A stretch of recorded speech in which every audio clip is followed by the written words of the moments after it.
Hello বন্ধুরা, good morning. সবাই কেমন আছো? সকাল সকাল আশা করি সবাই খুব ভালো আছো। তো ওদিক থেকে ঘুরে আসার পর বেশ কিছুদিন ব্লগ করা হয়নি। আর এমন তো আমার দ্বারাই কিছু হবেও না, আমি ঠিকঠাক ভিডিও তোমাদেরকে দিও না। যাই হোক, এই করতে করতে হোলি চলে এসেছিলো, তো আমাদের হোলির রঙ্গোলি আমরা তৈরি করে নিচ্ছিলাম। আর তারপরে সব বাচ্চা কাচ্চাগুলো মিলে হোলি খেলছিল, আবির খেলা খেলছিল। আমার তো সেরকম শরীর ভালো ছিল না, আর আমি এবার বাবার বাড়িও যাইনি। এবার হোলিটা এখানেই আমরা এখন সেলিব্রেট করবো আর কি। তো এদিকে রান্না বান্না তো টুকিটাকি চলছেই, আর এদিকে স্নানের খেলাধুলাও চলছে।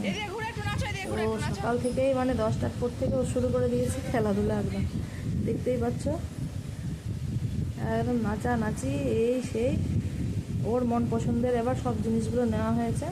এবার ওকে নিয়ে যাওয়া হয়েছিল সব জিনিস কেনার জন্য, স্প্রে, কালার স্প্রেগুলো, সব ফুচকারি, সব ওর যা যা ইচ্ছা ও নিজের ইচ্ছা মতো নিয়েছে। তার মধ্যে ইউটিউব করে বিকালে একটা কেক অর্ডারের ছিল, তো এটা আমি তাড়াতাড়ি করে তৈরি করে নিয়েছিলাম।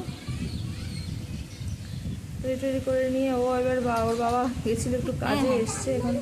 আমার ওর বাবার পায়ে আবির দিয়ে ভালো করে পড়াশোনা করে বড় হতে হবে। আবির তোমাকে সকালে করে নিয়েছে।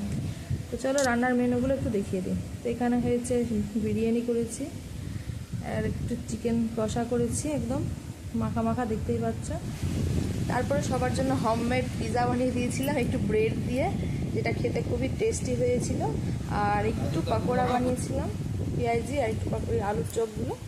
তো সবার হোলি কেমন কাটলো অবশ্যই কমেন্টে জানিও।